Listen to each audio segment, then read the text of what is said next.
पहले ये सवाल हम देखते हैं स्प्रिंग 20 का, दैट इज शिस्पेयर लिमिटेड। इसको हम देखते हैं, इसकी रिक्वायरमेंट जो है उसको देखते हैं। 16 मार्क्स तक क्वेश्चन है और हमने इसके देखने हैं requirement. Compute relevant ratio for SL and TL to assess which company seems to. हमने बताना है इनमें से कौन सी कंपनी ऐसी है जो अपने कस्टमर्स को ज़्यादा इंसेंटिव्स देगी ताकि टाइम पे करे। अब रेशो देखना किस तरीके से वो आपसे पूछ रहा है और हमने किस तरह से उसको यहाँ पे बताना है। उसके अलावा कौन सी कंपनी है जो अपने सप्लायर से एक्सटेंडेड टर्म्स लेगी ज़्यादा, उसको देखने के लिए हम उसकी बात करेंगे।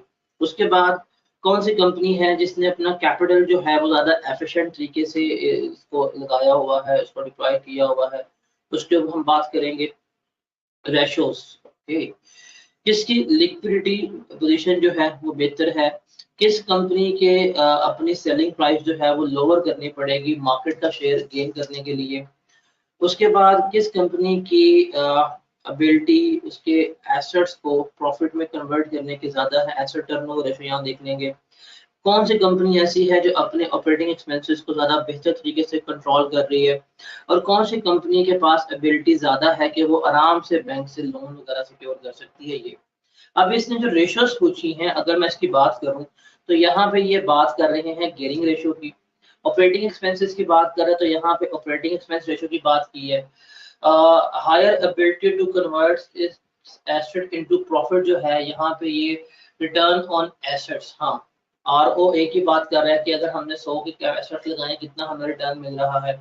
लिक्विडिटी पोजीशन की बात कर रहा है और ये लिक्विडिटी में हमने बात की है कि हमें करंट रेशो और हमें क्विक रेशो दोनों ही यहाँ पे बतानी पड़ेंगी। उसके बाद किस कंपनी को अपनी सेलिंग प्राइसेस लो करनी पड़ेंगी मार्केट में अपना गेन वगैरह देखने के लिए। तो सेलिंग प्राइस का हम यहाँ पे जीपी रेशो निकाल सकते हैं, वो हमें बता देगा किसका जीपी ज्यादा है किसका जीपी कम है, उसको हम यहाँ पे देख लेंगे। कौन सी कंपनी जो है उसने अपना कैपिटल जो है वो ज्यादा एफिशिएंटली इस्तेमाल किया हुआ है, तो यहाँ पे रिटर्न ऑन कैपिटल ले लेंगे। किस कंपनी को अपने सप्लायर से एक्सटेंडेड क्रेडिट टर्म्स लेनी चाहिए, उस पे जो क्रेडिटर्स का पेमेंट पीरियड है हम वो निकाल लेंगे। और किस कंपनी को अपने कस्टमर्स को इंसेंटिव्स देने चाहिए ज्यादा, ताकि वो हमें ज्यादा जल्दी पेमेंट कर दें, ज्यादा इजीली हमें पेमेंट कर दें, उसकी भी हम यहाँ पे बात कर लेंगे। तो ये रेशोज हैं। अब रेशोज वही हैं जो सीधे तरीके से पूछी जा सकती हैं, लेकिन उसने हमसे सीधे तरीके से रेशो नहीं पूछी बल्कि उसने हमसे जरा घुमा के रेशोज पूछ ली है। एनीवेज हम इनको सॉल्व करते हैं कि क्या है और किस तरह से हैं, अब इनको हम लेके चलते हैं। सवाल है जी, following are summarise financial statement of Shispare limited. ये कोई शिस्पेयर है, उसकी फाइनेंशियल स्टेटमेंट उसने हमें गिवन की है और उसने हमें गिवन की है प्राइवेट लिमिटेड की फॉर द ईयर एंडेड 31 दिसंबर 2019। इसके लिए हमारे पास एसेट्स हैं, हमारे पास इसकी इक्विटी एंड लायबिलिटीज का पोर्शन है और हमारे पास प्रॉफिट एंड लॉस अकाउंट का उसने बताया हुआ है और हमने रेशो निकालनी है। सवाल पढ़ के 8 इसकी रिक्वायरमेंट है और मेरे ख्याल से पर रेशो जो होंगे वो 2 नंबर होंगे। 16 मार्क्स का सवाल है, हम कैलकुलेट करते जाते हैं और हमारे पास जो रेशो होगी वो आती जाएगी। अगर मैं पहले पॉइंट की बात करूँ, पहले पॉइंट पे हमने जो कैलकुलेट करनी है नंबर 1 के ऊपर, incentives to its customers to pay on time, यहाँ पे हम लेंगे डेटर्स कलेक्शन पीरियड।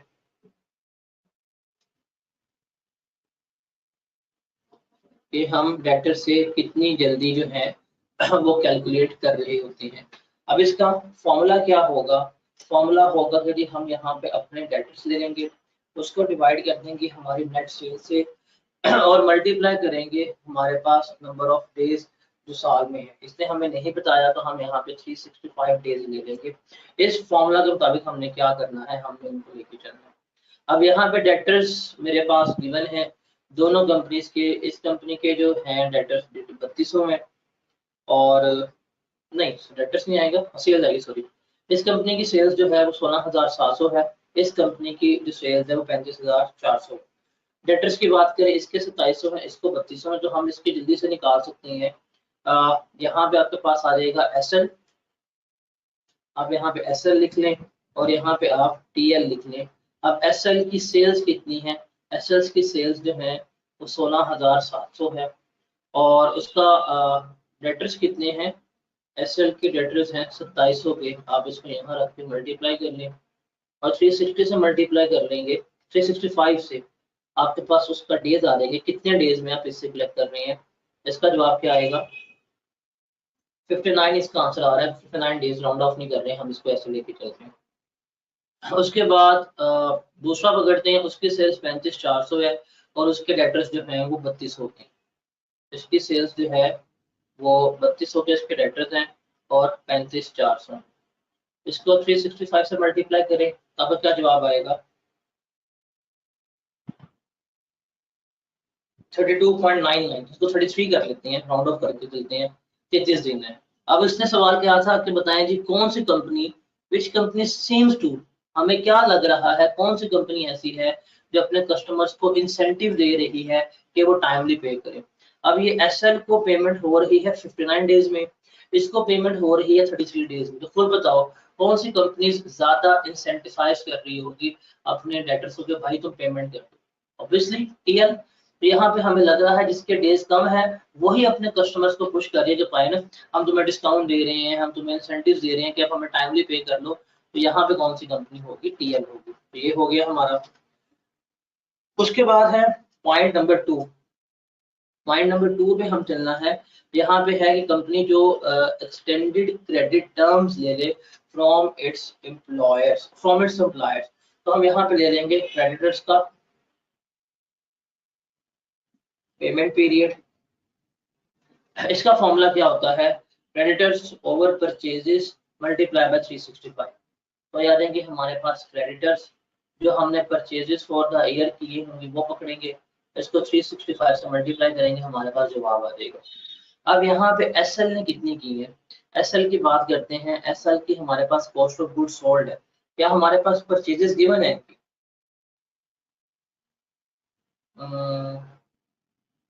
परचेजेस हमारे पास गिवन नहीं है। हम परचेजेस चाहे तो निकाल सकते हैं वैसे ही, मेरे पास कॉस्ट ऑफ गुड्स सोल्ड है, मैं उस कॉस्ट ऑफ गुड्स सोल्ड की मदद से परचेजेस निकाल सकता हूँ अगर चाहें हम।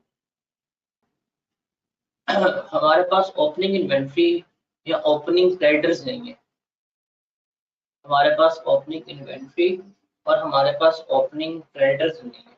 तो वो हम अब नहीं निकाल सकते कि मैंने परचेजेस फॉर द ईयर कितनी की है। तो इसलिए क्या होगा, जब हमें नहीं पता तो हम कॉस्ट ऑफ गुड्स सेल क्या कर लेंगे, यहाँ पकड़ लेंगे और हम उसको ले लेंगे। कि जो हमारी कॉस्ट ऑफ गुड्स सोल्ड है हम उससे क्या करेंगे कि इतनी हमने परचेजेस की थी और वो भी हमने बेच दी है, हम उसको यहाँ पे रख लेंगे। तो वो जो है वो हमारी कॉस्ट ऑफ सेल्स जो है वही हमारी परचेजेस कंसिडर हो जाएंगे। तो अगर हम एसएल की बात करें, एसएल के जो क्रेडिटर्स हैं वो 2900 हैं, एसएल की जो परचेजेस है वो 11,400 है। 2900 डिवाइड बाय 11,400 मल्टीप्लाई बाय 365। और अगर हम टीएल की बात करें, टीएल की क्रेडिटर्स जो है वो 4500 है और उसकी परचेजेस 27,800 है। 4500 27,800, इसको 365 से मल्टीप्लाई करो, इससे कितने डेज आएंगे, एसएल के डेज आ रहे हैं 92.8 और टीएल के डेज कितने आ रहे हैं 59 डेज आ रहे हैं, 59.08 ये डेज आ रहे हैं टीएल के। अब बताओ किस कंपनी को लग रहा है उसने एक्सटेंडेड क्रेडिट टर्म्स ली हुई है, तो उसको उसके सप्लायर्स ने कहा है कि ठीक है हम तुम लेट हमें पेमेंट कर देना, कोई मसला नहीं है। अब आपके सामने एसएल जो है वो 92 दिन में पेमेंट कर रही है, ये पेमेंट कर रही है 59 डेज में। तो इसका मतलब यहाँ पे एसएल जो है इसने एक्सटेंडेड टर्म्स ली हुई है कि ये क्या कर रही है, ये लेट पेमेंट कर रही है, ये इतनी लेट पेमेंट नहीं कर रही, ये 92 दिन में पेमेंट्स कर रही है और ये जो है ये 59 डेज में पे कर रही है। तो यहाँ पे हमें लग रहा है कि इसने अच्छा निगोशिएट किया हुआ है अपने सप्लायर से कि उन्होंने इसको 92 डेज का टाइम दिया है कि तुम 92 डेज के अंदर जो हमसे उधार में परचेज करोगे तुम उसकी पेमेंट कर सकते हो। तो उसके बाद तीसरा है which company is seems to be more efficient in the use of capital, कौन सी कंपनी अपना कैपिटल जो है वो ज्यादा बेहतर तरीके से क्या कर रही है, वो उसने एम्प्लॉय किया हुआ है, उसको हमने लेके चलना है। यहाँ पे जो हमारे पास आ जाएगी, यहाँ पे हम रिटर्न ऑन कैपिटल एम्प्लॉयड ले लेंगे। इसका फॉर्मूला होता है profit before interest and tax, और डिवाइड करेंगे हम उसको कैपिटल एम्प्लॉयड के ऊपर और मल्टीप्लाई करेंगे 100 से, तो हमारे पास क्या आ जाएगा, हमारे पास ये आ जाएगा। अब हम profit before interest and tax लेते हैं। यहाँ पे हमारे पास नेट प्रॉफिट है 15,500 एसएल का, लेकिन इसमें फाइनेंस कॉस्ट लेस की गई है, तो हमें ये तो ऐड करनी पड़ेगी ना। तो अगर एसएल की बात करूँ, उसका profit before interest and tax आएगा 15,500 जमा 250। ये इसका क्या बनेगा, ये इसका profit before interest and tax बन रहा होगा। और फिर हम इसके कैपिटल एम्प्लॉयड की बात करें, हमने सर कितना कैपिटल एम्प्लॉय किया हुआ था, तो इसका capital and reserves and long term liabilities जो है वो क्या होगा, वो इसका कैपिटल एम्प्लॉयड कहला रहा होगा 8400 प्लस 1900। अब इसको 100 से मल्टीप्लाई करेंगे, ये आ जाएगा। उसके अलावा दूसरा कर लेते हैं। दूसरे का था प्रॉफिट 2100, 600 फाइनेंस कॉस्ट थी, 2100 जमा 600। इसका कैपिटल एम्प्लॉयड कितना टीएल का 9450 प्लस 4600, 4600। इसको आप 100 से मल्टीप्लाई कर लेंगे, आपके पास जवाब आ जाएगा। इसका बन रहा है 17.47%,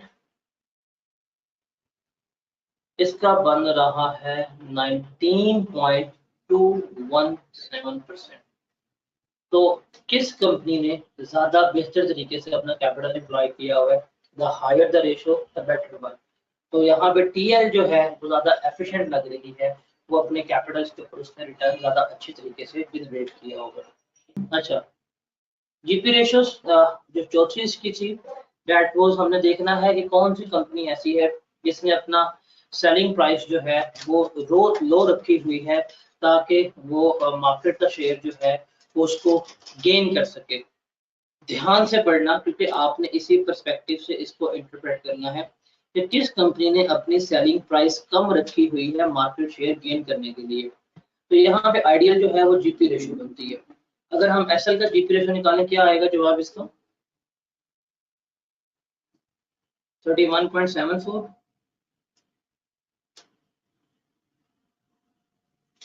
और इसकी रेशियो निकालें, इसकी जीपी कितनी आ रही है 21.46%। अब ये हमारे पास आ गया। अगर आप जाके इसके एग्जामिनर कमेंट्स पढ़ेंगे ना, एग्जामिनर कमेंट्स, ये वाली रेशियो की जो इंटरप्रिटेशन थी ये ऑलमोस्ट मेजॉरिटी लोगों ने गलत की थी। अब यहाँ पे इन्हें लिखा हुआ है कि जिसकी रेशियो ज्यादा है वो बेहतर है, बट ऐसा नहीं है। अब आप देखो, जिसकी कीमत, जिसकी सेलिंग प्राइस ज्यादा होगी उसका जीपी ज्यादा होगा या कम होगा। इट इज अंडरस्टूड ना कि जिसकी सेलिंग प्राइस ज्यादा है, जो महंगा बेच रहा है, उसका ग्रॉस प्रॉफिट परसेंटेज ज्यादा होगा। जो सस्ती चीज बेच रहा है, जो लो प्राइस के ऊपर बेच रहा है, उसका जीपी रेशियो कम होगी। वो अपनी लो प्राइस के चक्रों में अपना जीपी कम कर लेगा, लेकिन मार्केट शेयर अट्रैक्ट करने की कोशिश करेगा। तो यहाँ पे यही चीज है कि किसने मार्केट शेयर गेन करने के लिए कोशिश की होगी। अब जिसकी जीपी रेशियो कम है, ये उसी का काम होगा। वो सस्ता रख के बेच रहा होगा, लेकिन उसने मार्केट जो है वो अट्रैक्ट की होगी। तो यहाँ पे जीपी रेशियो कम किसकी है, टीएल की। तो टीएल जो है उसने अपनी सेलिंग प्राइसेस जो है वो लो रखी होंगी, ताकि वो अपना मार्केट शेयर जो है उसको गेन कर ले, मार्केट में अपना शेयर बनाने के लिए। उसके बाद लिक्विडिटी रेशियो, लिक्विडिटी की हमने ये बात की थी कि जब भी आई कैप में आपको लिक्विडिटी का सवाल आएगा, लिक्विडिटी पे हमेशा आपने दोनों रेशियोज कैलकुलेट करनी है। आपने करंट रेशियो भी कैलकुलेट करनी है और आपने क्विक रेशियो जो है वो भी कैलकुलेट करनी है, दोनों कैलकुलेट करनी है आपने। तो करंट रेशियो का फॉर्मूला क्या होता है, current assets minus current liabilities. और क्विक रेशियो का मतलब क्या होता है, current assets less inventory over current liabilities. कितनी रेशियोज आ रही है इनकी, इसकी रेशियो 2.9 आ रही है, 2.29। इसकी रेशियो क्या आ रही है, अगर ये खाली 2.29 में निकाल लूं मैं अगर क्विक रेशो ना निकालूं, मैं खाली करंट रेशो निकाल दूं, मेरी इंटरप्रिटेशन क्या होगी? इंटरप्रिटेशन मेरी यही होगी ना कि ये आइडियल रेशो तो मल्टी रेशो 1 होती है। अब दोनों की रेशो जो है वो 2 से ऊपर ही है, दोनों की लिक्विडिटी कंडीशन जो है वो बेहतर है, यही कमेंट करूंगा ना मैं। लेकिन लेकिन लेकिन कहानी में ट्विस्ट है, एकदम से वक्त बदल जाएगा, जज्बात बदल जाएंगे और आपके हालात बदल जाएंगे। कब? जब आप क्विक रेशो को निकालेंगे। इसकी क्विक रेशो कितनी आ रही है? 1.03। इसकी क्विक रेशो कितनी आ रही है? 0.82। अब बताएं, अब इन दोनों को जब आप देखेंगे तो अब आप लिक्विडिटी के ऊपर कमेंट कर सकते हैं कि किस कंपनी की लिक्विडिटी पोजीशन जो है वो ज्यादा बेहतर है। नाउ आप बताओ कि क्विक रेशो, इसकी क्विक रेशो इंक्रीज होने के रीजन क्या है? माइट बी हाई इन्वेंट्री हो। उसकी क्विक रेशो इंक्रीज होने की रीजन क्या है? माइट बी हाई इन्वेंट्री हो। लेकिन जब सॉरी उसकी करंट रेशो इंक्रीज होने की रीजन क्या है? हाई इन्वेंट्री हो। लेकिन जब हमने क्विक रेशो निकाला तो ये हमें बता रही है कि इसके एसेट्स इतने हैं जिसके लायबिलिटीज को कम कर पे कर देंगे। लेकिन इसकी हमने निकाली वो लेस देन 1 आ गई है। इसका मतलब एसएल की जो लिक्विडिटी पोजीशन है वो बेहतर है एज कंपेयर टू टीएल। तो अगर आप इसके एग्जाम में कमेंट्स में जाएंगे, जो सबसे मोस्ट कॉमन मिस्टेक थी वो इस लिक्विडिटी रेशो के ऊपर थी। ये बच्चों ने गलत कैलकुलेट की थी, एक ही कैलकुलेट की थी करंट रेशो, क्विक रेशो के पर्सपेक्टिव में उन्होंने नहीं बताया था। जब भी आपने लिक्विडिटी पे कमेंट करना है तो आप दोनों रेशोस के पर्सपेक्टिव से कमेंट करेंगे। अच्छा, उसके बाद है which company have higher ability to convert its asset into profit। हमने रिटर्न ऑन एसेट्स यहाँ पे देखना है। रिटर्न ऑन एसेट्स का फॉर्मूला क्या होता है? हम लेते थे profit before interest and tax, इसको हम डिवाइड कर सकते हैं। अब इसने यहाँ पे हमें एसेट्स के बारे में नहीं बताया, करंट के नॉन करंट, हम यहाँ पे टोटल एसेट्स ले लेंगे और इसको मल्टीप्लाई कर देंगे 100 से, तो हम रिटर्न ऑन एसेट्स निकाल लेंगे। अब आप आ जाए एसएल के ऊपर। एसएल के टोटल एसेट्स कितने हैं फिक्स एसेट्स और करंट एसेट्स मिला के? These are 14,100। लिख लेते हैं भाई, लिख लेते हैं भूल ना जाए। और इसके टोटल एसेट्स इन टीएल के वो है 18,900 पे, ये भी हमने लिख लिए। अब profit before interest and tax लेना है, वो हमने यहाँ पे कैलकुलेट किया था। ये नेट प्रॉफिट है, इसमें ये ऐड कर देंगे, ये नेट प्रॉफिट है, इसमें ये ऐड कर देंगे, तो हमारे पास profit before interest and tax आ जाएगा 1550 जमा 250, और यहाँ का था 2100 जमा 600, net profit before interest and tax. अब आपके पास आ जाएगा जी रिटर्न ऑन एसेट्स, इसका कितना है और इसका कितना है। एसएल का आ रहा है 12.7%, इसका कितना आ रहा है 14.29%। तो कौन सी कंपनी ने अपने एसेट्स को बेहतर तरीके से इस्तेमाल कर रही है? टीएल, बिकॉज उसका एसेट्स का जो है वो ज्यादा है। दैट्स वाई क्या है, दैट्स वाई हमारा वो उसका रिटर्न जो है वो ज्यादा आ रहा है। ठीक है, उसके बाद सातवां, कंट्रोलिंग एक्सपेंसेस मोर एफिशिएंटली। कौन अपने एक्सपेंसेस को ज्यादा बेहतर तरीके से कर रहा है ऑपरेट? तो यहाँ पे तो हमारे पास ऑपरेटिंग एक्सपेंसेस रेशियो आ जाएगी, ऑपरेटिंग एक्सपेंसेस ओवर सेल कर लेंगे, तो 3500 डिवाइडेड बाय 16,700, सातवीं रेशियो जो है, सातवीं रेशियो है हमारे पास operating expenses ratio. Operating expenses divided by sales multiply by 100। अब इसके ऑपरेटिंग एक्सपेंसेस कितने थे 3500, और उसका है था कितना 16,700। उसके बाद इसके ऑपरेटिंग एक्सपेंसेस 4900 है और उसकी सेल्स 35,400। अब आप बता लें इसके कितने बन रहे हैं? इसके 20.96% बन रहे हैं, 95 सॉरी 95 कर लेते हैं, इसमें कौन सी बड़ी बात है। और इसके 13.84% बन रहे हैं। सवाल था कि कौन सी कंपनी ने अपने एक्सपेंसेस को ज्यादा एफिशिएंटली कंट्रोल किया, कौन सी कंपनी है जिसकी ऑपरेटिंग एक्सपेंस रेशियो कम है, उसने अपने एक्सपेंसेस को क्या किया हुआ है, ज्यादा बेहतर तरीके से उसको लेके चल रही है, ज्यादा बेहतर तरीके से उसने उसको टेकअप किया हुआ है। तो यहाँ पे टीएल है। और आखिरी हमारे पास आ जाएगी, the last one is which company has higher ability to raise bank loan in future, जिसकी डेट टू गियरिंग रेशियो कम होगी, उसके बारे में हमने यहाँ पे बतानी है कौन सी है और कौन सी नहीं है। अब यहाँ पे आपको पता है गियरिंग रेशियो निकालने का दो फॉर्मूला होते हैं। हम लॉन्ग टर्म लोन ले लेते हैं डेट टू इक्विटी, उसको हम डिवाइड कर लेते हैं, डेट्स को हम डिवाइड कर लेते हैं डेट टू इक्विटी से, तब भी हमारे पास आंसर आ जाता है। अगर वो 50% के करीब हो तो हम कहते हैं हाईली गियर्ड है, जितना वो कम हो हम उसमें लेके चलते हैं। तो हम उसके बारे में देख लेते हैं। 8वीं जो हमारे पास आएगी वो गियरिंग रेशियो या लीवरेज रेशियो जो होगी वो आ रही होगी। इसका फॉर्मूला होगा जो आपने लोन लिया होगा वो, उसको डिवाइड कर देंगे लॉन्ग टर्म लोन से, प्लस जो आपकी इक्विटी का पोर्शन होगा उससे डिवाइड करेंगे, आपकी रेशियो आ जाएगी। अब यहाँ पे आपने लॉन्ग टर्म लोन जो लिया हुआ है वो 1900 का लिया हुआ है, और इस पे आपने लॉन्ग टर्म लोन लिया हुआ है 4600 का, लिख लेते हैं यहाँ पे।